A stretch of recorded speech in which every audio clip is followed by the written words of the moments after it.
নমস্কার বন্ধুরা, আমি তনুশ্রী আর আপনারা দেখছেন শ্রী ক্রিয়েশন রিয়েল। আজকে আমি দেখাবো রুই মাছের একটা নতুন রেসিপি।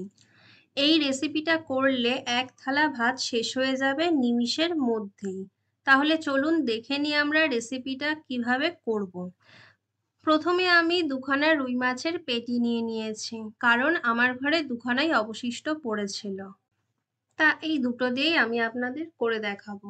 এর জন্য যা যা উপকরণ লাগবে সেগুলো হলো টমেটো, কাঁচা লঙ্কা, পেঁয়াজ, আদা, রসুন। ব্যাস এই কটা সামান্য উপকরণ দিয়েই তৈরি হয়ে যাবে এই রেসিপিটা, আর সেভাবে কোনো মশলাই লাগবে না। তো আমি নিয়ে নিয়েছি আদা কুচি, রসুন, পেঁয়াজ আর কাঁচা লঙ্কা, টমেটো। এই কটা জিনিস নিয়ে আমি মিক্সিতে ভালো করে ব্লেন্ড করে নেব। আপনারা চাইলে শিলনোড়াতেও বেটে নিতে পারেন, তবে আমি মিক্সিতেই করে নিই তাড়াতাড়ি হয়ে যাওয়ার জন্য। এবার আমি মাছের পেটি দুটোকে নিয়ে ভালো করে লবণ আর হলুদ দিয়ে মাখিয়ে নেব। অবশ্যই মাছের যেন প্রত্যেকটা অংশেই লবণ হলুদ লাগে সেদিকে লক্ষ্য রাখবেন।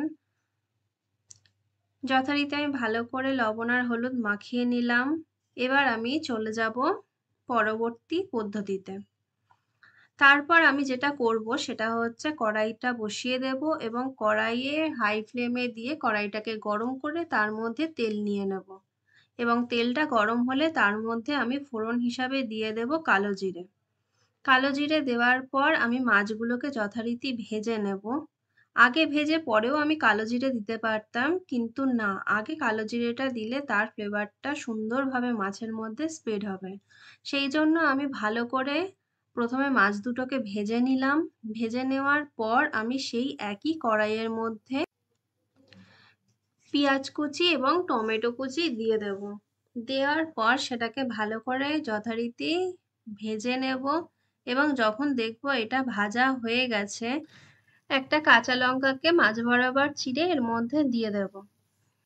তারপরে একদমই হালকা ভেবে আমি যে মশলাটা ব্লেন্ড করে রেখেছিলাম সেই মশলাটা এর মধ্যে দিয়ে দেব। কড়াইয়ের মধ্যে দেওয়ার পর এবার ভালো করে সবটা মিশিয়ে নেব এবং মশলাটাকে ভালো করে কষিয়ে নেব, যাতে আদা রসুনের কোনো গন্ধই না আসে।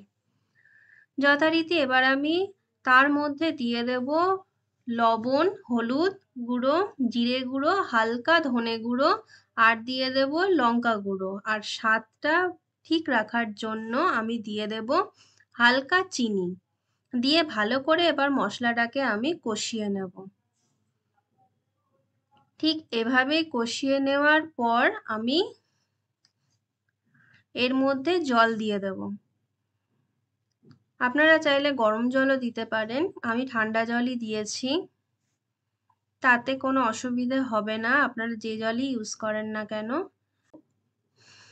তারপর কড়াইয়ের জলটা আমার ফুটে গেলে ভেজে রাখা মাছ দুটোকে তার মধ্যে দিয়ে দেব, এবং আমি বেশ কিছুক্ষণের জন্য এটাকে চাপা দিয়ে রাখবো, মিনিমাম 15 থেকে 20 মিনিট। ব্যাস, এরপর চাপা সরিয়ে নিলেই দেখুন রেডি হয়ে গেছে আপনাদের রুই মাছটা। তার মধ্যে আমি দিয়ে দেব হালকা করে একটু গরম মশলা আর দিয়ে দেব গোলমরিচের গুঁড়ো।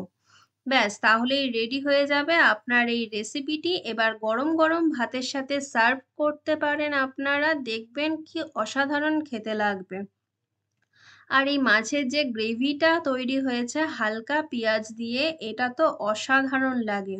শুধুমাত্র এই রেসিপিটা তৈরি করে নিলে দেখবেন যে আপনার এক থালা ভাত শেষ হয়ে গেছে এক নিমিষেই, এবং এটা করে আপনার বারবার খেতে ইচ্ছে করবে। আপনারা দেখতেই পাচ্ছেন এটা দেখতে ঠিক কতটা সুন্দর হয়েছে, এবং দেখেই তো খেতে ইচ্ছে করছে। তো আপনারাও আর দেরি না করে তৈরি করে নিন এই রেসিপিটি, এবং এই রেসিপিটি তৈরি করার পর আমাকে এসে অবশ্যই জানাবেন যে এটি ঠিক কেমন লাগলো আপনাদের খেতে।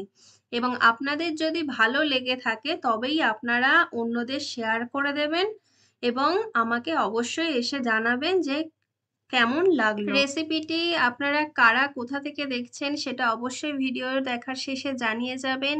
এরপর নিয়ে আসবো আমি আবার অন্য ধরনের রেসিপি। আজকের জন্য ধন্যবাদ।